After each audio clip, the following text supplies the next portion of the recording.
Hello students, आज के lecture में हम पढ़ने वाले variation of conductance with dilution.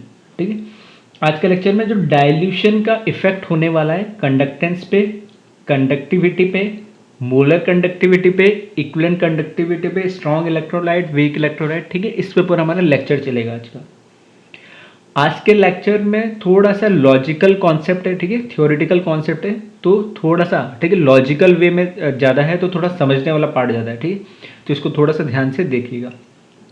तो फर्स्ट इसमें जो टॉपिक है variation of conductance with dilution.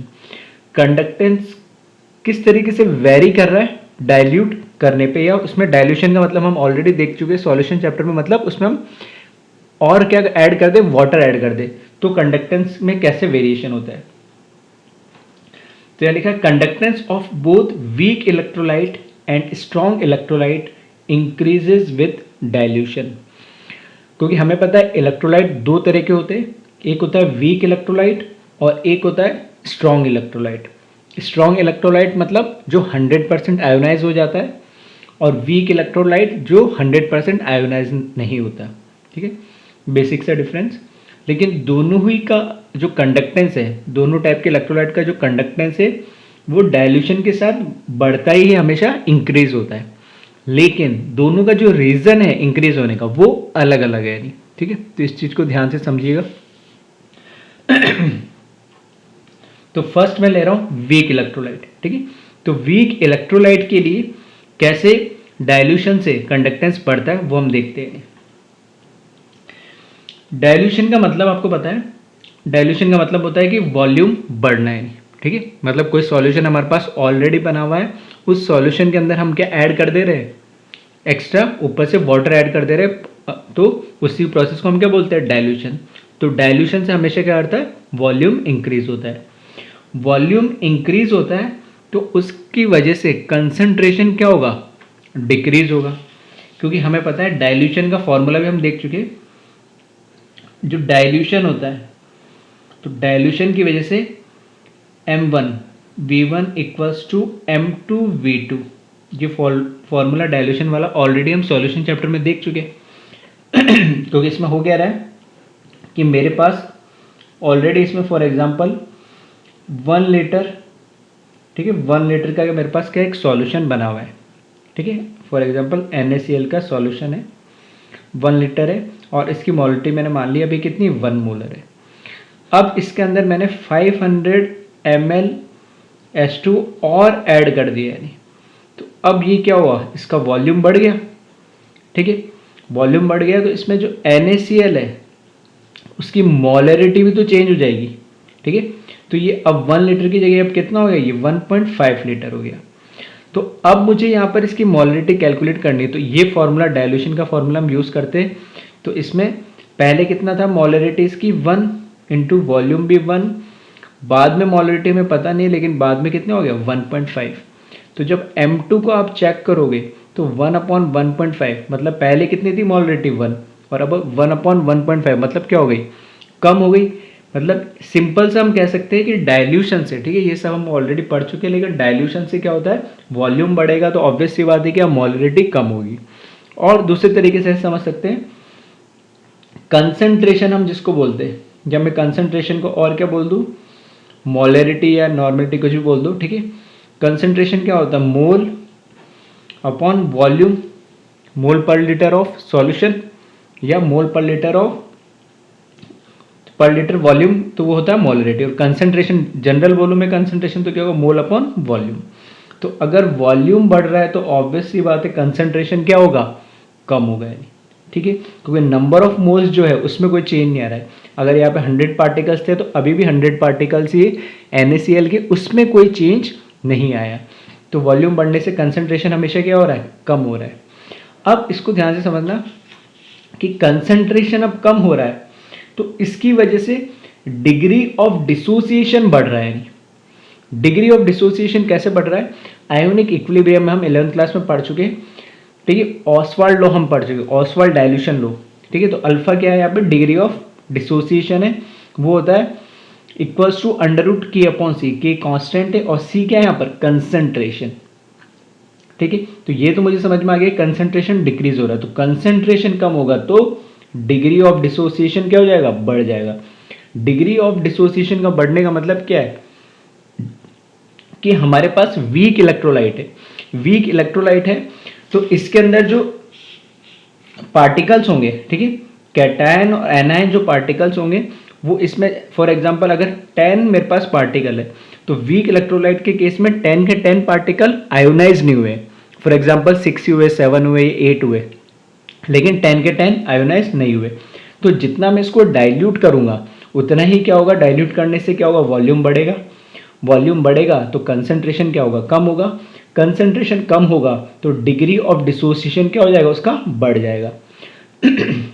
Sorry, तो डिग्री ऑफ डिसोसिएशन अगर उसका बढ़ रहा है, डिग्री ऑफ डिसोसिएशन अगर उसका बढ़ रहा है तो क्या होगा, number of ions, number of ions मतलब पॉजिटिव और नेगेटिव आयंस क्या हो जाएंगे, सॉल्यूशन के अंदर बढ़ेंगे।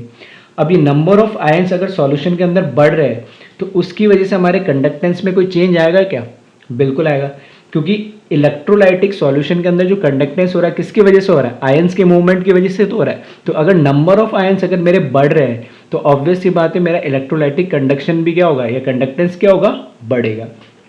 तो वही चीज़ है, नंबर ऑफ आयंस इंक्रीज हुए तो कंडक्टेंस भी क्या होगा, इंक्रीज होगा, क्योंकि इलेक्ट्रोलाइटिक कंडक्टर में हम, ठीक है, ऑलरेडी बात कर चुके हैं पिछले लेक्चर्स में कि उसमें जो आयंस होते हैं, आयंस मतलब उसमें पॉजिटिव भी आ जाएगा और नेगेटिव भी आएगा, ठीक है। तो आयंस के मूवमेंट की वजह से ही क्या होता है, कंडक्टेंस बढ़ता है नहीं।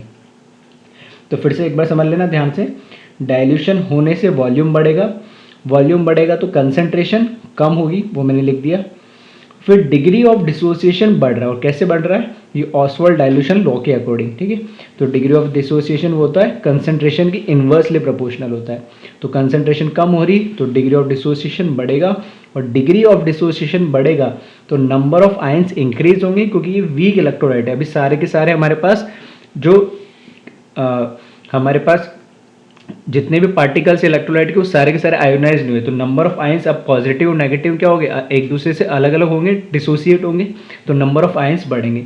जितने नंबर ऑफ आयंस बढ़ेंगे उतना ही क्या होगा, कंडक्टेंस बढ़ जाएगा, क्योंकि वो पॉजिटिव और नेगेटिव आयंस का मूवमेंट उतना ही क्या हो जाएगा, ज़्यादा हो जाएगा। तो इस तरीके से डाइल्यूशन की वजह से कंडक्टेंस बढ़ रहा है, लेकिन रीज़न उसका जो है वो मैंने बता दिया, किस तरीके से volume, concentration, degree of dissociation, number of ions इसके साथ वेरी कर रहे हैं। सेकंड आ जाओ, स्ट्रॉन्ग इलेक्ट्रोलाइट। स्ट्रॉन्ग इलेक्ट्रोलाइट के केस के अंदर, स्ट्रॉन्ग इलेक्ट्रोलाइट के केस के अंदर किस तरीके से कंडक्टेंस बढ़ रहा है, ठीक है, अब उसकी हम बात करेंगे। तो वो चीज़ देख लें यहाँ पे। इस केस में भी ये तो मैं पहले कह चुका हूँ कि दोनों के लिए बढ़ेगा, लेकिन बढ़ेगा कैसे, वो रीज़न हम देख लेते हैं। अब यहाँ तो क्या हुआ, फर्क कितना हुआ कि वीक इलेक्ट्रोलाइट में मैंने बोल दिया कि सारे के सारे आयन आयोनाइज्ड नहीं होते 100%, तो डाइल्यूट करने से वॉल्यूम बढ़ा तो नंबर ऑफ आयंस बढ़ रहे। लेकिन स्ट्रॉन्ग इलेक्ट्रोलाइट में क्या हो रहा होगा, यहाँ पे तो ऑलरेडी क्या होता है, स्ट्रॉन्ग का मतलब ही क्या होता है, 100% आयोनाइज होता है, तो आयंस तो ऑलरेडी क्या है, आयोनाइज्ड है 100%, ठीक है, आयंस ऑलरेडी 100% आयोनाइज्ड है। लेकिन अब फॉर एग्जांपल की समझो, ये मेरे पास सॉल्यूशन है, इसमें यहाँ पे पॉजिटिव नेगेटिव ये मेरे आयन सारे क्या हो रखे, आयोनाइज्ड हो रखे हैं। नहीं अब लेकिन जितने भी पॉजिटिव नेगेटिव, अगर यहाँ पे पॉजिटिव नेगेटिव एक दूसरे के ज़्यादा पास में होंगे, ठीक है, तो यहाँ पे जो भी मैंने इलेक्ट्रोड्स लगा रखी होगी, ठीक है, इधर इलेक्ट्रोड लगा दी, इलेक्ट्रोड लगा दी, तो ये सॉल्यूशन में पॉजिटिव नेगेटिव के बीच में जितना कम डिस्टेंस होगा, मतलब जितने पास पास में ये आयंस होंगे उतना इनके बीच में क्या होगा, फोर्स ऑफ अट्रैक्शन भी क्या होगा, ज़्यादा होगा। तो फोर्स ऑफ अट्रैक्शन ज़्यादा होगा तो इनका मूवमेंट जो होगा वो इतना ईजिली नहीं होगा। यही क्या करा मैंने, इसके अंदर क्या करा, H2 ऐड कर दिया। H2 ऐड करने से अब क्या हो गया, सॉल्यूशन इसमें बढ़ गया, ठीक है, डाइल्यूशन करने से क्या होगा, सॉल्यूशन बढ़ गया। तो सॉल्यूशन बढ़ने से क्या हो रहा है, अब फॉर एग्जांपल यहाँ पर अब मेरे पास सॉल्यूशन इतना हो गया, तो अब इसमें जो पॉजिटिव और नेगेटिव आयन के बीच में जो डिस्टेंस है वो क्या हुआ, कम हो गया। यानी पॉजिटिव और नेगेटिव आयंस के आयोनाइज तो पहले से थी 100%, लेकिन इनके बीच में जो डिस्टेंस है ना वो बढ़ गया। अब बढ़ गया तो इनके बीच में फोर्स ऑफ अट्रैक्शन भी क्या होगा, कम होगा। फोर्स ऑफ अट्रैक्शन कम होगा तो इजीली पॉजिटिव और नेगेटिव आयंस जो है अपने रेस्पेक्टिव इलेक्ट्रोड की तरफ क्या कर सकते हैं, जो ज़्यादा स्पीड से मूव कर सकते हैं, इजिली मूव कर सकते हैं। और जितना इजिली मूव कर पाएंगे अपने रेस्पेक्टिव इलेक्ट्रोड की तरफ से, ठीक है, कैटायन और एनायन, उतना ही कंडक्टेंस क्या हो जाएगा हमारा, बढ़ जाएगा। सॉरी। तो रीजन आपको अब समझ में आ रहा होगा कि वीक इलेक्ट्रोलाइट में नंबर ऑफ आयोनाइजेशन बढ़ रहे हैं डाइल्यूशन से, लेकिन स्ट्रॉन्ग इलेक्ट्रोलाइट में नंबर ऑफ आयोनाइजेशन नहीं बढ़ रहा है, उसके बीच में जो फोर्स ऑफ अट्रैक्शन है डाइल्यूशन की वजह से वो कम हो जा रहा है। और फोर्स ऑफ अट्रैक्शन कम हो रहा है तो कैटायन एनायन का मूवमेंट क्या हो जाएगा, बढ़ जाएगा, इजीली वो मूव करने लगेंगे, तो करंट भी क्या हो जाएगा या कंडक्टेंस भी क्या हो जाएगी उसका, बढ़। तो यही चीज मैंने लिखा है इसमें। तो स्ट्रॉन्ग इलेक्ट्रोलाइट की अगर मैं बात करूं, ठीक है, तो स्ट्रॉन्ग लाइट में ये लिखा है, strong electrolyte is 100% ionised at all concentration, ठीक है। तो डाइल्यूशन से क्या होगा, वॉल्यूम इंक्रीज होगा, ठीक है, वो बढ़ेगा ही हमेशा, वॉल्यूम तो बढ़ता ही है। वॉल्यूम बढ़ने से क्या होगा, डिस्टेंस बिटवीन आयंस इंक्रीजेस, जो आयंस के बीच में डिस्टेंस है, कैटायन और एनायन के बीच में डिस्टेंस, वो क्या होगा, बढ़ जाएगा। आयोनाइज तो पहले भी थे लेकिन अब उनके बीच में डिस्टेंस बढ़ जाएगा। डिस्टेंस बढ़ने से force of attraction between opposite ions decreases, जो अपोजिट आयन है कैटायन और आयन, उनके बीच में क्या होगा, फोर्स ऑफ अट्रैक्शन कम हो जाएगा। तो ऑब्वियस सी बात है, movement of ion increases which results conductance of a solution और अ इलेक्ट्रोलाइट इंक्रीजेस, ठीक है। तो दोनों चीज ये यहाँ पे मैंने बता दी कि इंक्रीज कैसे होगा, वो बात अलग है कि इंक्रीज होने के दोनों के वीक और स्ट्रॉन्ग इलेक्ट्रोलाइट के रीजन अलग अलग है। लेकिन हाँ, इसको अगर मैं समराइज करूं, कंक्लूड करूं, तो variation of conductance with dilution is always increases either of weak electrolyte और स्ट्रॉन्ग इलेक्ट्रोलाइट, ठीक है। तो एक बार इसको कॉपी कर ले।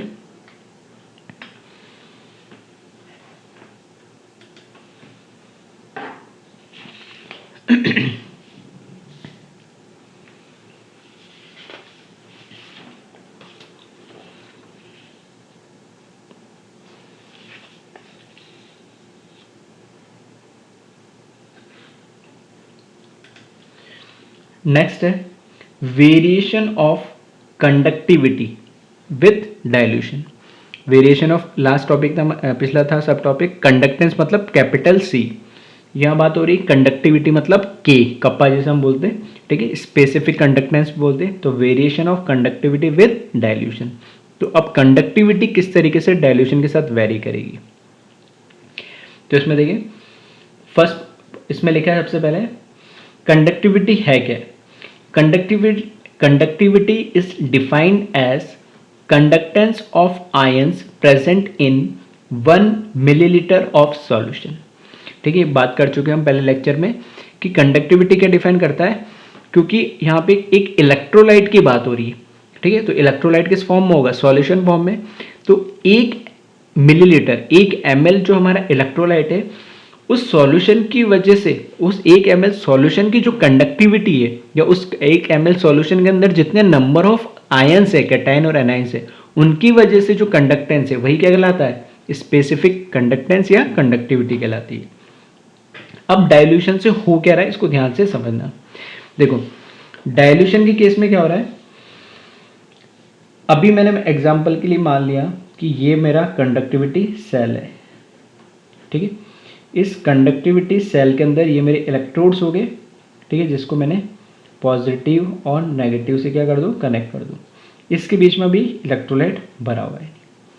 अब इसका मैंने क्या लिया, 1 ml वाला पार्ट उठाया, ठीक है, 1 ml मैंने पार्ट उठाया।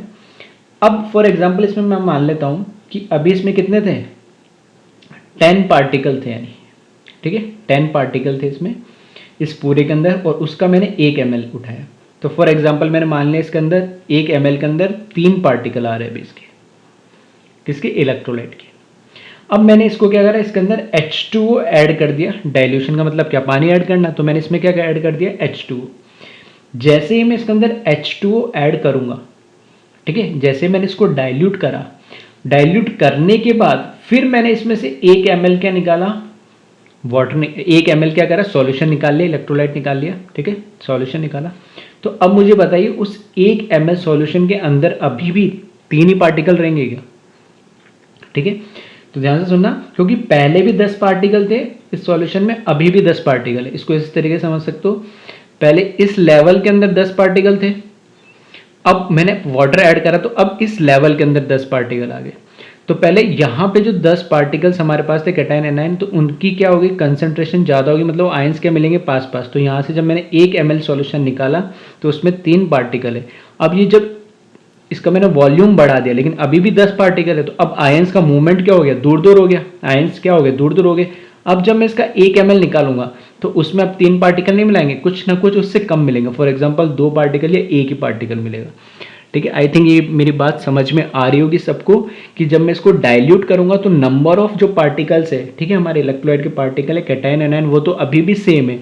डाइल्यूट हो जाने से, ठीक है, डाइल्यूट हो जाने से उनका जो क्या क्या होगा, मूवमेंट, ठीक है, फ्रीडमनेस बढ़ गई। तो वो जो पार्टिकल्स जो पहले पास पास में, अब क्या हो जाएंगे, दूर दूर। अब कहीं से भी जब मैं 1 ml सॉल्यूशन निकालूंगा तो उसमें अभी भी मुझे 3 पार्टिकल नहीं मिलेंगे, उससे कुछ कम मिलेंगे यानी। ठीक है, अब हो क्या रहा है, डाइल्यूशन होने से नंबर ऑफ पार्टिकल 1 ml में क्या हो गए, कम हो गए। अब 1 ml में नंबर ऑफ पार्टिकल्स कम हो गए तो उसकी स्पेसिफिक कंडक्टिविटी भी क्या हो जाएगी, कम हो जाएगी। क्यों कम हो जाएगी, क्योंकि स्पेसिफिक कंडक्टिविटी हम क्या करते हैं, 1 ml सॉल्यूशन की बात करते हैं। नहीं तो जैसे मैंने डाइल्यूट करा तो नंबर ऑफ पार्टिकल इसमें कम हुए, नंबर ऑफ पार्टिकल कम हुए तो उसके अंदर अगर उस एक, ऐसे समझ लो कि ये जो कंडक्टिविटी सेल है 1 ml का है, तो पहले यहां से मैंने 1 ml निकाल के इसका मैंने क्या करा, कंडक्टेंस या कंडक्टिविटी मेजर करा, और एक बार मैंने इस 1 ml को निकाल के इसको मेजर करा। तो ऑब्वियस सी बात है, जो मैंने दूसरी बार डाइल्यूट करने के बाद 1 ml सॉल्यूशन लिया उसकी क्या होगी, कंडक्टिविटी इसलिए कम हो जाएगी क्योंकि उसमें नंबर ऑफ आयंस हमारे क्या हो गए, डिक्रीज हो गए यानी। ठीक है, तो सब लॉजिकल बातें हैं सारी, ठीक है, कॉन्सेप्चुअल बातें, समझने वाली बातें हैं। ठीक है, तो वही मैं बता रहा हूं इसमें। तो स्पेसिफिक कंडक्टेंस, ये जो कंडक्टिविटी है डाइल्यूशन की वजह से क्या होती है, हमेशा डिक्रीज होती है। तो वही चीज मैंने आगे लिखा है, on dilution number of ion present in 1 ml of solution is decreases as the volume of solution increases. ठीक है, तो जब डाइल्यूशन करेंगे तो वॉल्यूम बढ़ जाएगा, वॉल्यूम बढ़ेगा तो उसमें जो नंबर ऑफ आयंस मिलेंगे 1 ml सॉल्यूशन के, वो क्या हो जाएंगे, कम हो जाएंगे यानी।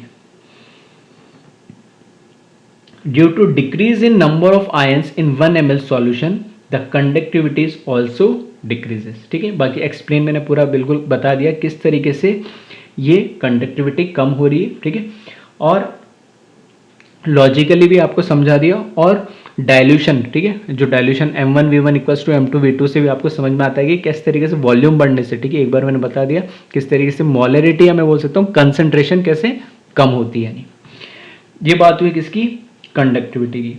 अब इसको अगर मैं कंक्लूड करूं तो 2 चीज हम पढ़ चुके, एक तो हम कंडक्टेंस के बारे में पढ़ चुके और एक कंडक्टिविटी। कंडक्टेंस स्ट्रांग हो या वीक इलेक्ट्रोलाइट हो, हमेशा क्या होगा, डाइल्यूशन के साथ बढ़ेगा। कंडक्टिविटी या स्पेसिफिक कंडक्टेंस की बात करें तो हमेशा, ठीक है, इसमें स्ट्रांग और वीक इलेक्ट्रोलाइट की बात नहीं करते क्योंकि बात सेम ही है। स्ट्रांग होगा तो भी 100% आयोनाइज तो होगा, लेकिन नंबर ऑफ आयंस उसमें भी कम हो जाएंगे। वीक होगा तो ऑब्वियस सी बात है उसमें तो कम होने ही है, ऑलरेडी क्या है, नंबर ऑफ आयंस उसमें बढ़ तो जाएंगे नंबर वीक इलेक्ट्रोलाइट में। ठीक है, अगर किसी के दिमाग में चल रहा है कि सर वीक इलेक्ट्रोलाइट है तो हाँ, नंबर ऑफ आयंस उसमें बढ़ जाएंगे, लेकिन वो ऑलरेडी वीक है तो उसका आयोनाइजेशन जिस रेस्पेक्ट में होगा उस रेस्पेक्ट के अंदर जो 1 ml के अंदर मुझे पार्टिकल्स मिलेंगे वो क्या मिलेंगे, हमेशा कम ही मिलेंगे पहले के रेस्पेक्ट में, क्योंकि आयोनाइज इतना नहीं हो रहा। पहले अगर 7 पार्टिकल है तो 8 हो जाएंगे, ऐसा तो नहीं 7 की जगह पूरे पूरे 10 पार्टिकल आयोनाइज हो जाएंगे। ठीक है, तो ये जो बात है कि जो इस कंडक्टिविटी वो ऑलवेज क्या होती है, डिक्रीज हो जाती है विद डाइल्यूशन। ठीक है, अब बात करते हैं हम थर्ड पार्ट की इसमें। ठीक है, कंडक्टेंस कंडक्टिविटी के बाद बात करते हैं हम molar conductivity and equivalent conductivity में किस तरीके से वेरिएशन होता है। तो ये बात करें हम वेरिएशन ऑफ मोलर और इक्विवेलेंट कंडक्टिविटी विद डाइल्यूशन। देखो सिंपल तरीके से मैंने इसको समझाने की कोशिश करी है। मोलर कंडक्टिविटी का फॉर्मूला ये है 1000 इंटू के conductivity divide by molarity. Equivalent conductivity का फॉर्मूला, ठीक है, ये रिप्रेजेंटेशन है, लैम्डा EQ लिखते हैं इक्विवेलेंट के लिए, मोलरिटी के लैम्डा M लिखते हैं। फॉर्मूला दोनों का सेम है, मोलरिटी के अंदर मोलरिटी लिखते हैं, इक्विवेलेंट कंडक्टिविटी के अंदर नॉर्मेलिटी लिखते हैं। अब यहाँ पे हो क्या रहा है, डाइल्यूशन होने से हमने दो इफेक्ट देखे। क्या देखे? एक तो ये मैंने इफेक्ट देखा है कि यहाँ पे फॉर्मूले में दो चीज़ आ रही है, एक तो आ रही है कंडक्टिविटी और एक क्या आ रही है, मोलरिटी। सेम इसमें, ठीक है, एक ही बात कर रहा हूँ, दोनों को समझ सकते हो, मोलरिटी नॉर्मलिटी, ठीक है, कोई ज़्यादा डिफरेंस नहीं, वो बैलेंस फैक्टर का है। तो मोलरिटी बढ़ रही होगी तो नॉर्मलिटी बढ़ेगी, नॉर्मलिटी बढ़ रही है तो मोलरिटी बढ़ेगी। अब अभी हमने बात करी ऊपर कि अगर डाइल्यूशन करेंगे तो कंडक्टिविटी क्या होगी, कम होगी। ठीक है, डाइल्यूशन करने पे क्या होगी, दो इफेक्ट हो रहे हैं कि कंडक्टिविटी तो क्या होगी, कम होगी, और मोलरिटी भी क्या होगी, डाइल्यूशन करने पे कम होगी। ये बात इतनी क्लियर है? ठीक है, क्योंकि हमें पता है डाइल्यूशन जैसे, मतलब डाइल्यूशन मतलब क्या है, वॉल्यूम हमने क्या कर देना है, बढ़ा देना है। तो वॉल्यूम जैसे बढ़ाओगे तो ये हम बात कर चुके हैं डाइल्यूशन से, इस कंडक्टिविटी तो कम होनी है, और वॉल्यूम बढ़ेगा तो मोलरिटी भी कम होनी। तो दोनों क्या हो रहे हैं, फैक्टर कम हो रहे इसमें।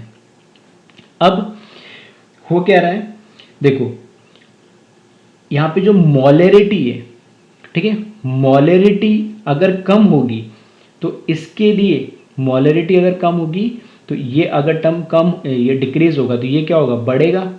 तो यहाँ पर मोलर कंडक्टिविटी क्या हो जाएगी, बढ़ जाएगी। अगर स्पेसिफिक कंडक्टेंस या कंडक्टिविटी कम होगी तो मोलर कंडक्टिविटी क्या हो जानी चाहिए, कम हो जानी चाहिए। तो ये क्या है, एक तरीके से दोनों अपोजिंग फैक्टर हो गए। आ रही मेरी बात समझ में, क्या कहना चाह रहा हूँ मैं? डाइल्यूशन का मतलब होता है वॉल्यूम बढ़ना, और वॉल्यूम अगर बढ़ रहा है तो इस फॉर्मूले से मुझे दिख रहा है ये तो 1000 कांस्टेंट हो गया, के मतलब कंडक्टिविटी और मोलरिटी दो फैक्टर पे डिपेंड कर रहा है। अभी हमने बात कर ली कि डाइल्यूशन से, वॉल्यूम बढ़ने से कंडक्टिविटी कम होती है और मोलरिटी भी क्या होती है, कम होती है। कंडक्टिविटी अगर कम होगी तो फॉर्मूले से मुझे दिख रहा है डायरेक्टली प्रोपोर्शनल है, तो मोलर कंडक्टिविटी भी क्या होनी चाहिए, कम। अगर मोलरिटी कम हो रही है तो ये इन्वर्सली प्रोपोर्शनल है, तो मोलर कंडक्टिविटी क्या होती है, बढ़ रही है। तो अब हमें कैसे पता लगेगा कि डाइल्यूशन से, ठीक है, डाइल्यूशन से मोलर या इक्विवेलेंट कंडक्टिविटी में क्या वेरिएशन होता है? तो ये, क्योंकि कॉन्ट्राडिक्ट पार्ट आ गया, दोनों अपोजिंग फैक्टर हो गए, तो हम इसको देख के कभी नहीं बता सकते कि डाइल्यूशन से बढ़ेगा ही हमेशा या हमेशा कम होगा। लेकिन हाँ, जब इसको एक्सपेरिमेंटल ऑब्जर्व करा तो ये देखा गया कि यहाँ पे दो फैक्टर है, एक कंडक्टिविटी का और एक मोलरिटी का। तो जो मोलरिटी का फैक्टर है ये क्या होता है, डोमिनेटिंग फैक्टर हुआ है, नहीं, क्योंकि हर बार ये देखा गया है कि डाइल्यूशन के अंदर मोलर कंडक्टिविटी क्या हुई है, जैसे डाइल्यूशन करा तो मोलर कंडक्टिविटी हमेशा क्या हुई है, बढ़ी है। यानी इसका, ये कब बढ़ेगी, जब हमेशा वॉल्यूम बढ़ने पे, यानी डाइल्यूशन होने पे वॉल्यूम बढ़ा तो मोलरिटी कम होगी, मोलरिटी कम होगी तो मोलर कंडक्टिविटी हमेशा क्या होगी, तभी बढ़ेगी। तो ये एक्सपेरिमेंटली ऑब्जर्व करा, ठीक है। फिर से मैं बोल रहा हूँ कि ये यहाँ से हमें थ्योरेटिकल देख के पता नहीं लग रहा है कि किस केस में बढ़ेगी किस केस में कम होगी, लेकिन हाँ एक्सपेरिमेंटली ये ऑब्जर्व करा है कि मोलर कंडक्टिविटी हमेशा बढ़ती है डाइल्यूशन के केस में, ठीक है। इसका मतलब ये हो कि इसमें जो मोलरिटी वाला फैक्टर है ये डोमिनेटिंग फैक्टर है ओवर कंडक्टिविटी, ठीक है।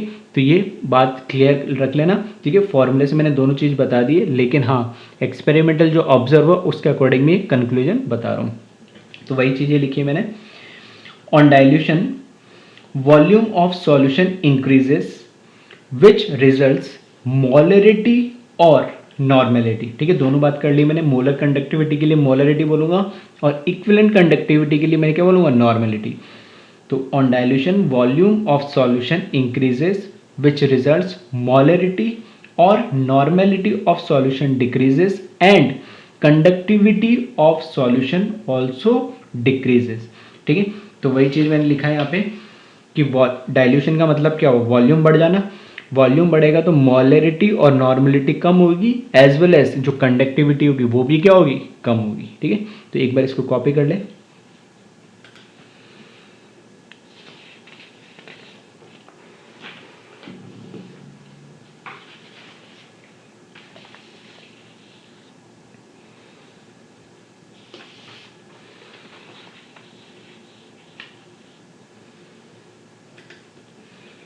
ठीक है, तो कंडक्टिविटी अगर डिक्रीज हुई, ठीक है, कंडक्टिविटी क्योंकि डाइल्यूशन से क्या होती है, डिक्रीज होती है, तो मोलर और इक्विवेलेंट, ठीक है, दोनों मैंने एक साथ लिख दिया, मोलर और इक्विवेलेंट कंडक्टिविटी, ठीक है, और ब्रैकेट में चाहो तो इसके लिए ये मोलर के लिए हो गया और इक्विवेलेंट के लिए EQD, ठीक है। मोलर और equivalent conductivity decreases but molarity और नॉर्मेलिटी डिक्रीजेस, ठीक है, दोनों डिक्रीज होता है। तो इसके रिजल्ट से तो क्या होगा, मोलर कंडक्टिविटी और इक्विवेलेंट कंडक्टिविटी डिक्रीज होगा, लेकिन मोलरिटी और नॉर्मेलिटी डिक्रीज होने से मोलर और इक्विवेलेंट कंडक्टिविटी क्या होगा, इंक्रीज होगा।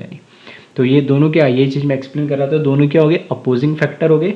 अपोजिंग फैक्टर हो गए तो एक्सपेरिमेंटली ऑब्जर्व किया गया है, experimentally it is observe that effect of molarity और normality is more dominating as compared to conductivity.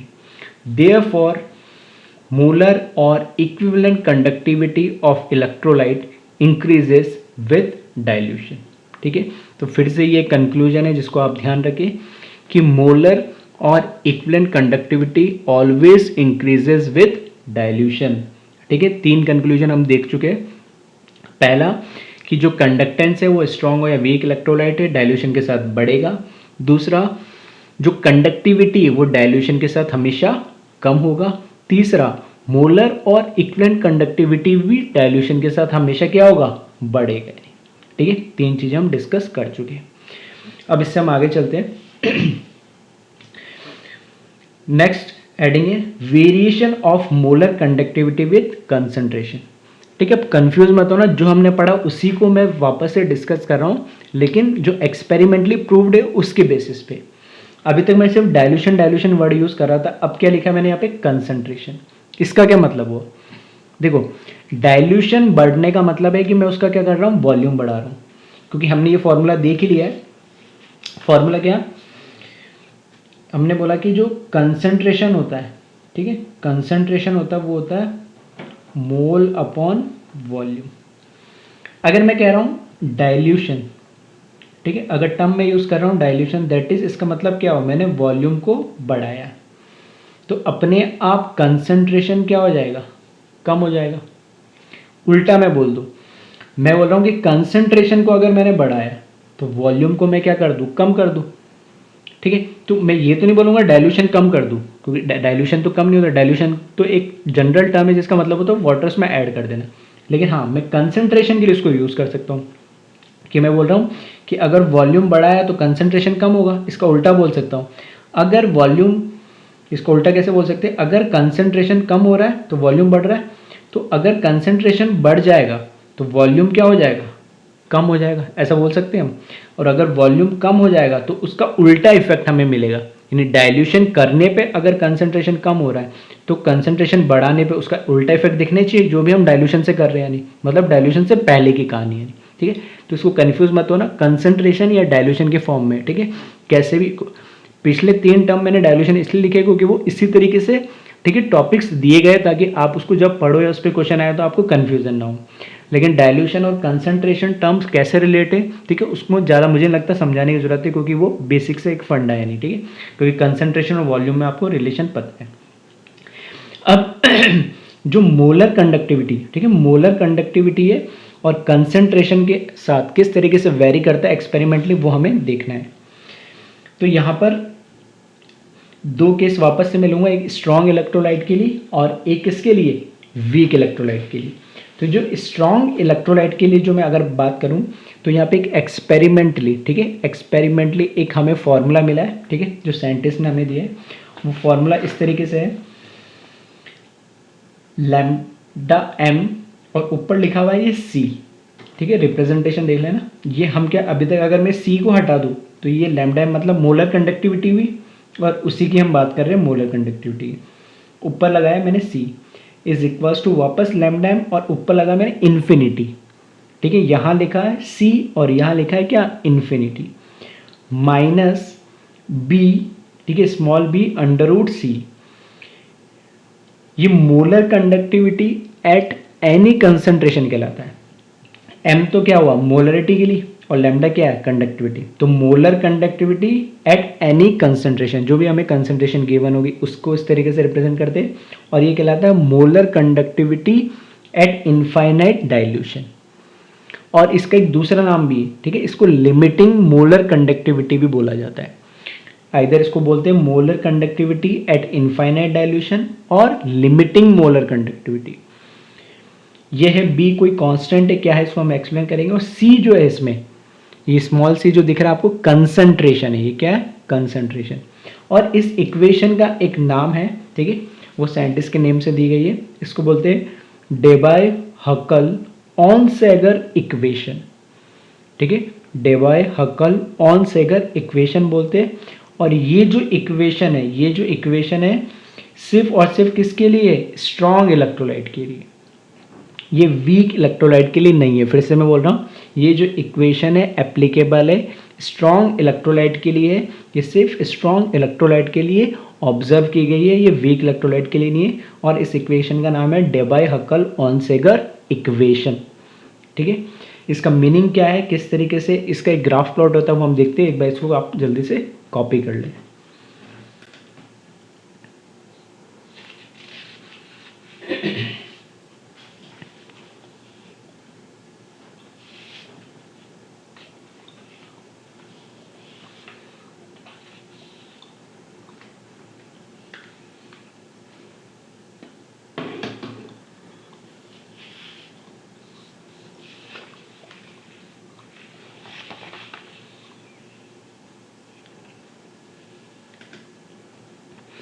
अब जो इक्वेशन में हमें जो टर्म्स दे रखे थे, ठीक है, वही लिखा है मैंने बोला था ये लैम्डा एम सी, इसको रिप्रेजेंट करते हैं, इसका मतलब होता है molar conductivity at any concentration, ठीक है, मतलब कोई ना कोई एक गिवन कंसंट्रेशन पे उसकी मोलर कंडक्टिविटी हुई, 1 मोलर, 10 मोलर, 50 मोलर, 100, 1000, जो भी, मतलब कुछ कंसंट्रेशन की कुछ ना कुछ वैल्यू होगी, तो यहाँ पे सी से रिप्रेजेंट करते हैं।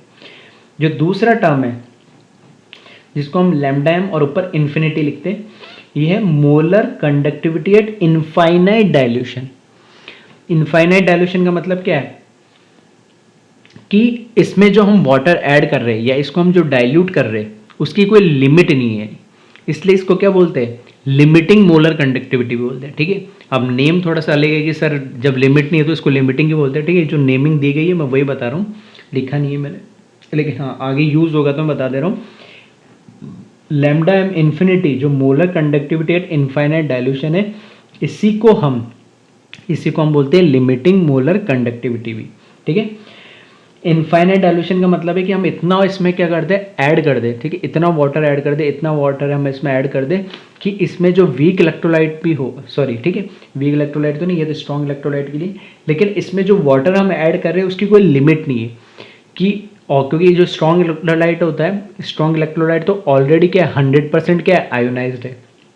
तो 100% आयोनाइज्ड है तो उसमें ये नहीं बोल सकते कि उसकी जो आयोनाइजेशन है वो बढ़ जाएगी। हाँ, इनफाइनाइट डाइल्यूशन का मतलब है कि उसकी जो कंडक्टिविटी है, जो कंडक्टेंस है, वो इतना हम उसमें ऐड कर दें कि जो एक कैटायन और एनाइन या दो जो आयंस है उनके बीच में जो फोर्स ऑफ अट्रैक्शन है वो बिल्कुल क्या हो जाए, ना के बराबर हो जाए।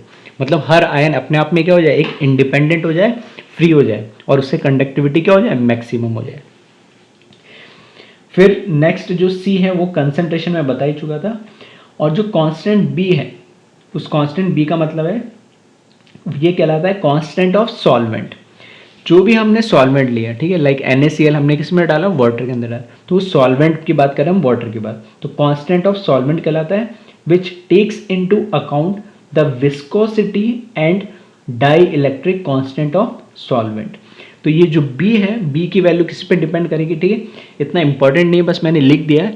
जो बी है वो जो हमारा सॉल्वेंट होगा इलेक्ट्रोलाइट में, उस इलेक्ट्रोलाइट की विस्कोसिटी और डाई इलेक्ट्रिक कॉन्स्टेंट की वैल्यू पे डिपेंड करेगी, किसकी वैल्यू, इस बी की वैल्यू, ठीक है। तो ये हमें कोई याद नहीं रखनी, ये गिवन होगी और एज सच इसका कोई यूज नहीं है, ठीक है। इक्वेशन को ध्यान रखें और ये सिर्फ किसके लिए, स्ट्रॉन्ग इलेक्ट्रोलाइट के लिए एप्लीकेबल होती है, ये आपको पता होना चाहिए।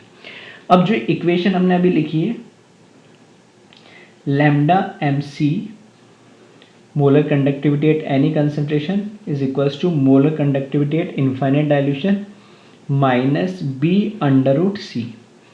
इस इक्वेशन को मैं लिख रहा हूँ इस तरीके से, ये एज इट इज लिखा, ये वाला टर्म मैंने क्या करा पहले लिख दिया और इसको क्या करा मैंने बाद में लिख दिया, और इसको मैं रिलेट कर रहा हूँ y equals to minus M X plus C. ये क्या है, इक्वेशन ऑफ स्ट्रेट लाइन, ठीक है। तो y equals to minus M X plus C ये स्ट्रेट लाइन की इक्वेशन है। तो यहाँ पे जो ग्राफ होगा, ठीक है, जो ग्राफ होगा वो y वर्सेस x के बीच में होगा, ठीक है। तो यहाँ पर y होगा और यहाँ पर क्या होगा x होगा। जो स्लोप है वो क्या होगा नेगेटिव होगा, स्लोप क्या होगा नेगेटिव होगा, और c क्या है इंटरसेप्ट होगा यहाँ पर कहीं पे, क्योंकि c पॉजिटिव हो तो इंटरसेप्ट भी क्या होगा यहाँ पर होगा। तो इस इक्वेशन को, ये इक्वेशन जो है एक स्ट्रेट लाइन की इक्वेशन है, इस फॉर्म में मैंने इसको क्या करा है रिलेट करा है। अब देखिए ये जो इसका ग्राफ बना है, ठीक है, तो ग्राफ जो बना है इसका वो ये है, ठीक है। तो मैं जो बोल रहा हूँ ये y है, ये y किसके है लैम्डा एम सी के बराबर, तो ये मैंने y एक्सिस पे लिखा। x जो है वो इस कंसंट्रेशन अंडर रूट सी, ये पूरा क्या हो गया इसका x हो गया, तो मैंने x एक्सिस पे लिखा, ठीक है। अब फिलहाल के लिए फॉर एग्जांपल मान लो मैंने HCl जो इलेक्ट्रोलाइट है इसके लिए मैंने ड्रॉ करा है। तो देखना इसको ध्यान से, इसमें इंपॉर्टेंट खास बात क्या है कि यहाँ से तो क्या है, यहाँ पर मैंने डैश डैश करके लिखा है और ये पूरा, ठीक है, बोल्ड में लिखे हुई ये लाइन पूरी स्ट्रेट खींची मैंने और यहाँ पर डैश डैश करके यहाँ पर टच कर दिया, और ये molar conductivity at infinite dilution है, कौन सा ये पॉइंट। अब ये डैश डैश करके क्यों लिखा है, नहीं पहली बात तो ये, क्योंकि ये जो मोलर कंडक्टिविटी होगी वो मैक्सिमम जो लैम्डा एम इन्फिनिटी है ना, ये मोलर कंडक्टिविटी इनफाइनाइट डाइल्यूशन है, ये मैक्सिमम वैल्यू है HCl की मोलर कंडक्टिविटी की, जो कहाँ पर होगी इनफाइनाइट डाइल्यूशन पे। अब क्योंकि ये जो वर्ड इनफाइनाइट है तो ये फिजिकली, ठीक है, प्रैक्टिकली तो पॉसिबल नहीं है कि मैं इनफाइनाइट को डिफाइन ही नहीं कर सकते, तो मैं उसको, ठीक है, कभी कैलकुलेट भी नहीं कर पाऊंगा। तो ये मैं यहाँ से थोड़ा पीछे तक भी ड्रॉ करता है तो कोई दिक्कत नहीं, लेकिन कभी इसको टच नहीं कर सकता इस लाइन में। हाँ, ये बताने के लिए कि हाँ कि ये जो अगर टच करेगा तो कहाँ करेगा, ये इनफाइनाइट डाइल्यूशन पे करेगा, वो इसकी मैक्सिमम वैल्यू होगी मोलर कंडक्टेंस की। अब बात आती है दूसरी, अगर अब जो चीज़ हम पढ़ चुके हैं अभी तक उसी को मैं रिलेट करूँ तो मोलर कंडक्टिविटी और कंसंट्रेशन, देखो लेफ्ट टू राइट चलेंगे तो कंसंट्रेशन क्या होगी बढ़ेगी, यहाँ से इस साइड आऊँगा तो कंसंट्रेशन क्या होगी कम होगी। कंसंट्रेशन कम होने का मतलब क्या है, उसका वॉल्यूम क्या हो रहा होगा बढ़ रहा होगा या डाइल्यूशन बढ़ रहा होगा, और मैंने बोला जब डाइल्यूशन बढ़ेगा तो मोलर कंडक्टिविटी भी बढ़ेगी। तो ये दिख रहा है यहाँ से ग्राफ ऊपर की तरफ चल रहा है, मतलब जैसे जैसे मैं क्या कर रहा हूँ राइट टू लेफ्ट चल रहा हूँ तो कंसंट्रेशन कम हो रही है, मतलब क्या हो रहा है डाइल्यूशन बढ़ रहा है, ऐसे बोल सकता हूँ मैं, ठीक है। कंसंट्रेशन कम हो रहा है मतलब क्या हो रहा है डाइल्यूशन बढ़ रहा है, और डाइल्यूशन बढ़ रहा है तो इसकी मोलर कंडक्टिविटी की वैल्यू भी क्या हो रही है बढ़ रही है। ये तो हुई ग्राफ में क्या किस तरीके से क्या रिप्रेजेंट कर रहा है और इसका मीनिंग क्या है। दूसरी चीज HCl और KCl, ये ऊपर है लाइन और ये नीचे। फॉर एग्जांपल मैंने इस पॉइंट पे, ठीक है, किसी भी एक पॉइंट पे मैंने माना कंसंट्रेशन दोनों की क्या है सेम है, तो सेम कंसंट्रेशन पे, ठीक है, इस कंसंट्रेशन पे इसकी मोलर कंडक्टिविटी यहाँ आएगी कुछ, ठीक है, और इसी कंसंट्रेशन पे इसकी मोलर कंडक्टिविटी की वैल्यू ये आएगी, मतलब HCl की मोलर कंडक्टिविटी ज़्यादा आ रही है as compare to KCl at a fixed concentration और एट अ सेम कंसंट्रेशन। अब HCl को जब आयोनाइज्ड होगा तो क्या मिलेगा H प्लस और Cl माइनस, और KCl जब आयोनाइज्ड होगा तो क्या मिलेगा K प्लस और Cl माइनस। तो क्लोराइड आयन नेगेटिव आयन तो दोनों में क्या हो गया सेम। अब जो इसकी कंडक्टेंस है वो किस पे डिपेंड करेगी पॉजिटिव आयन पे। तो ये हम पहले ही लेक्चर में, ठीक है, अगर किसी को याद हो तो सॉल्ट ब्रिज जो हमने इलेक्ट्रोकेमिकल सेल पढ़ा था उसमें सॉल्ट ब्रिज पढ़ा था, और उसमें हमने बात करी थी कि जो स्पीड है वेलोसिटी है सॉल्ट ब्रिज में कैटायन और एनायन की क्या होनी चाहिए सेम होनी चाहिए। वहाँ पे मैंने एक पॉइंट लिखाया था कि H प्लस आयन जो होता है, ठीक है, H प्लस जो आयन होता है उसकी जो वेलोसिटी है मूवमेंट की वो सारे कैटायन के अमंग सबसे क्या होती है मैक्सिमम होती है। तो K प्लस और H प्लस में ज़्यादा तेज कौन दौड़ेगा H प्लस दौड़ेगा, और जितना तेज ये मूव करेगा जितना तेज ये दौड़ेगा उतना ही क्या होगा, ठीक है, आयंस जल्दी फ्लो करेंगे तो करंट भी क्या होगा ज़्यादा और जल्दी फ्लो करेगा। इसलिए दोनों को ठीक है कंपेयर करने के लिए मैंने बता दिया। तो कहने का मतलब है कि इस तरीके से कोई भी अननोन भी होता तो हम उसमें क्या कर सकते थे, कंपेयर कर सकते थे। तो ये ऊपर है उस इलेक्ट्रोलाइट की क्या है, मोलर कंडक्टेंस की वैल्यू ज़्यादा है, जो नीचे उसके मोलर कंडक्टेंस की वैल्यू क्या है, कम है यानी। ठीक है, ये हुआ किसके लिए, स्ट्रॉन्ग इलेक्ट्रोलाइट के लिए, स्पेसिफिक किसके लिए, स्ट्रॉन्ग इलेक्ट्रोलाइट के लिए। इसी तरीके से हम वीक इलेक्ट्रोलाइट की अगर बात करें तो वीक इलेक्ट्रोलाइट के लिए जो अभी हमने फॉर्मूला देखा है या जो हमने रिलेशन देखा है डेबाय हकल ऑनसेगर इक्वेशन, सॉरी वो वीक इलेक्ट्रोलाइट के लिए एप्लीकेबल नहीं होती है। फिर से बोल रहा हूँ मैं, डेबाय हकल ऑनसेगर इक्वेशन वीक इलेक्ट्रोलाइट के लिए एप्लीकेबल नहीं है। वो एक्सपेरिमेंटल, ठीक है, ये जो ग्राफ बनाया एक्सपेरिमेंटल प्रूव्ड है, ठीक है, तब वो डेराइव किया गया, जबकि वीक इलेक्ट्रोलाइट के लिए एज सच कोई ऑब्जर्वेशन हमने नहीं देखा है। अब क्या हुआ, वीक इलेक्ट्रोलाइट के लिए ऑब्जर्वेशन नहीं देखा तो कैसे इसको हम ग्राफ ड्रॉ कर सकते हैं। ग्राफ हमने क्या करा, एक अजम्पशन के बेसिस पे ड्रॉ करा है। अजम्पशन क्या है, क्यों, हमें ये तो पता है कि वीक इलेक्ट्रोलाइट के लिए मोलर कंडक्टिविटी और कंसंट्रेशन में क्या, समझ लो, रिलेशन है, या मोलर कंडक्टिविटी किस तरीके से कंसंट्रेशन या डाइल्यूशन के साथ वेरी करती है, ये तो हमें पता है क्योंकि हम देख चुके हैं। तो उसी के बेसिस पे हमने क्या करा है, ठीक है, हमने बोला है कि जब डाइल्यूशन होगा तो वॉल्यूम इंक्रीज होगा, ये हम देख चुके हैं। वॉल्यूम इंक्रीज होगा तो कंसंट्रेशन क्या होगा, डिक्रीज होगा। कंसंट्रेशन डिक्रीज होगा तो डिग्री ऑफ डिसोसिएशन बढ़ जाएगा, ठीक है, ये ऑलरेडी सारी बात कर चुके। डिग्री ऑफ डिसोसिएशन बढ़ जाएगा तो नंबर ऑफ आयंस बढ़ेंगे, और नंबर ऑफ आयंस बढ़ जाएंगे तो मोलर कंडक्टिविटी क्या हो जाएगी, सॉल्यूशन की बढ़ जाएगी, ठीक है, नंबर ऑफ आयंस बढ़ेंगे तो मोलर कंडक्टिविटी बढ़ जाएगी। तो बस इस ग्राफ से ही एक रिलेशन, ठीक है, इस ग्राफ के फॉर्म में या इस ग्राफ के तरीके से ही उसको रिप्रेजेंट करने की कोशिश की है। तो वापस से जो ग्राफ बनाया हमने, क्या बनाया graph, molar conductivity versus concentration के बीच में ग्राफ बनाया, ठीक है। क्योंकि इसको मैंने क्या करा, चाहता तो सिंपल कंसंट्रेशन लिख देता, लेकिन मैंने इसी फॉर्म में लिखा है ताकि एग्जाम में भी आए तो हमें पता होना चाहिए कि कौन सा स्ट्रॉन्ग इलेक्ट्रोलाइट के लिए ग्राफ है और कौन सा वीक इलेक्ट्रोलाइट के लिए। स्ट्रॉन्ग इलेक्ट्रोलाइट के लिए एक्सपेरिमेंटल प्रूव्ड है, इसके लिए एज सच कोई एक्सपेरिमेंटल प्रूव्ड नहीं है, लेकिन हाँ इन जनरल हम जो बात कर चुके वेरिएशन, ठीक है, वेरिएशन ऑफ कंडक्टिविटी या मोलर कंडक्टेंस, ठीक है, विद वीक इलेक्ट्रोलाइट, वो हम देख चुके हैं। तो वही पॉइंट्स मैंने वापस लिखे। तो ये मुझे पता है, लेफ्ट टू राइट मूव करूंगा तो कंसंट्रेशन बढ़ेगी, और जब इधर आऊंगा तो क्या होगी, कंसंट्रेशन कम होगी। तो कंसंट्रेशन कम होने का मतलब मैं ऐसे बोल सकता हूँ डाइल्यूशन बढ़ रहा है। राइट टू लेफ्ट जब मूव करूंगा तो डाइल्यूशन बढ़ रहा है, और डाइल्यूशन बढ़ेगा तो नंबर ऑफ आयंस बढ़ेंगे, और नंबर ऑफ आयंस बढ़ेंगे तो मोलर कंडक्टिविटी क्या होगी, बढ़ जाएगी। तो ये देखोगे तो राइट टू लेफ्ट जब मूव कर रहे हैं तो इसकी मोलर कंडक्टिविटी बढ़ रही है। इसको कहीं मैंने टच नहीं करा है, ठीक है, इनफाइनाइट डाइल्यूशन की कोई बात नहीं हो रही है, और जनरल सिर्फ मैंने क्या लिखा, मोलर कंडक्टेंस लिखा है। फिर से ये बात हो रही है कि दो हमें अगर इस तरीके से ग्राफ में कंपैरिजन के लिए दे दे, इसका मतलब है किसी भी फिक्स्ड कंसंट्रेशन पे इसकी मोलर कंडक्टेंस की वैल्यू ज़्यादा है, और इसी पे फिक्स कंसंट्रेशन में इसकी मोलर कंडक्टेंस की वैल्यू क्या है, कम है। इसका मतलब ये हुआ कि जो फॉर्मिक एसिड है इसकी मोलर कंडक्टिविटी की वैल्यू ज़्यादा है और इसकी कम है, ठीक है। ऐसा क्यों है आप थोड़ा सा सोचिए, ठीक है, रीज़न मैं बता देता हूँ अभी। तो ठीक है, कई लोगों को हो सकता है नहीं क्लिक कराओ, लेकिन ये थोड़ा सा ऑर्गेनिक से रिलेटेड है, ठीक है। मैं इन जनरल बता रहा हूँ क्यों, ये एक्सपेरिमेंटल है कि इसकी ज़्यादा होती है इसकी कम होती है, और मैं लॉजिक रीज़न बताने की कोशिश कर रहा हूँ। क्योंकि हमें पता है कि मेरे पास यहाँ पर क्या है, एक है फॉर्मिक एसिड, और ये मैं बोल रहा हूँ वीक इलेक्ट्रोलाइट है, तो आयोनाइज होना चाहिए, तो HCOO माइनस और H+ में आयोनाइज होगा, ठीक है। इसी तरीके से एसिटिक एसिड है, वो जब आयोनाइज होगा तो CH3COO माइनस और क्या, H+ के फॉर्म में, इसी को तो आयोनाइजेशन बोलेंगे। अब ये भी एसिड है, ये भी एसिड है। अब कंपेयर कर लो दोनों में से स्ट्रॉन्ग एसिड कौन सा है और वीक एसिड कौन सा है। क्योंकि यहाँ पर जो फॉर्मेट आयन बना है, अब इसकी स्टेबिलिटी हम क्या बोलेंगे, स्ट्रॉन्ग एसिड कौन होता है, जो उसका कॉन्जुगेट जो बेस बन रहा है उसकी स्टेबिलिटी डिसाइड करेगा कि स्ट्रॉन्ग कौन है। जितना ये स्टेबल होगा उतना ही ये रिएक्शन क्या जाएगी, फॉरवर्ड डायरेक्शन में जाएगी, और जितना ये अनस्टेबल होगा उतनी रिएक्शन क्या जाएगी, बैकवर्ड डायरेक्शन में। अगर बैकवर्ड डायरेक्शन में जाएगी तो आयोनाइजेशन कम होगा, और आयोनाइजेशन कम होगा तो मोलर कंडक्टिविटी कम हो जाएगी।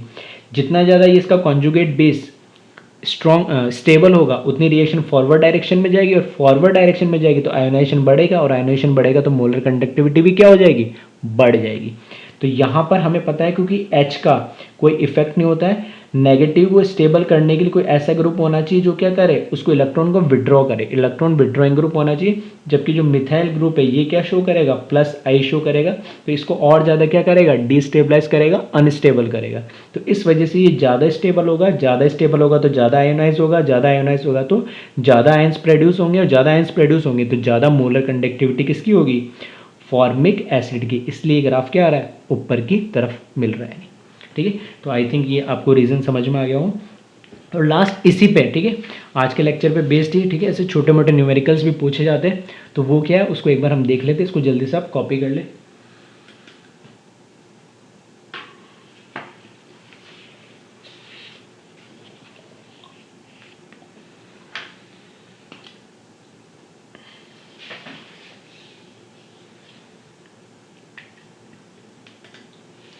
फर्स्ट जो न्यूमेरिकल इसमें दे रखा है, ठीक है, फर्स्ट जो न्यूमेरिकल इसमें दे रखा है, which among the following has maximum value of molar conductivity. इनमें से किसकी मोलर कंडक्टिविटी सबसे ज़्यादा होगी। 1 molar CH3COH, 0.1 molar acetic acid, 0.01 molar acetic acid, और डी ऑप्शन दे रखा है नन। ठीक है, तो एक बार थोड़ा सा सोचिए क्या ऑप्शन होगा, क्या आंसर हो सकता है। ठीक है, तो आई थिंक कई बच्चों ने कर लिया होगा इसमें। तो देखो हमें पूछा इसने मोलर कंडक्टिविटी, लैम्डा एम की वैल्यू क्या होगी, मैक्सिमम किसकी, और हमें पता है मोलर कंडक्टिविटी क्या होता है, 1000 इंटू के अपॉन मोलरिटी। के क्या है, कंडक्टिविटी है। अब जो कंडक्टिविटी है, मोलर कंडक्टिविटी है, हमने बोला था कि जो मोलर कंडक्टिविटी वो किस पे डिपेंड करेगा, डोमिनेटिंग इसमें क्या होगा, मोलरिटी होगा। ठीक है, ये भी डिपेंड करता है, ये भी करता है, लेकिन डोमिनेटिंग फैक्टर कौन सा होता है, मोलरिटी। ठीक है, उसी चीज़ को मैं फिर से एक्सप्लेन करने के लिए इसके इस फॉर्म में ले लिया मैंने, क्वेश्चन के फॉर्म में। तो मैं ये बोल सकता हूँ कि जो मोलर कंडक्टिविटी है वो इन्वर्सली प्रोपोर्शनल टू क्या है, मोलरिटी है। अगर ये इन्वर्सली प्रोपोर्शनल टू मोलरिटी मतलब जिसकी मोलरिटी है, जिसकी कंसंट्रेशन कम होगी, उसकी मोलर कंडक्टिविटी उतनी ही क्या होगी, ज़्यादा होगी। तो यहाँ पर ठीक है सबसे ज़्यादा कम, क्योंकि सॉल्यूशन तो क्या है सारे सेम ही है, यहाँ अलग अलग सॉल्यूशन होते तब कंपेयर करना थोड़ा मुश्किल हो जाता। ठीक है, फिर हम नहीं बता सकते थे, इसलिए मैंने सब क्या लिए, सेम ही टाइप का सॉल्यूशन लिया, मतलब सारे एसिटिक एसिड ही लिए।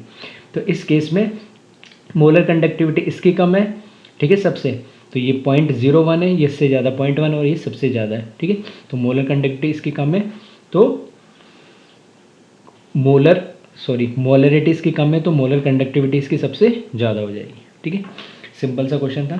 इसी तरीके से एक क्वेश्चन और दे रखा है, which among the following has maximum value of conductivity.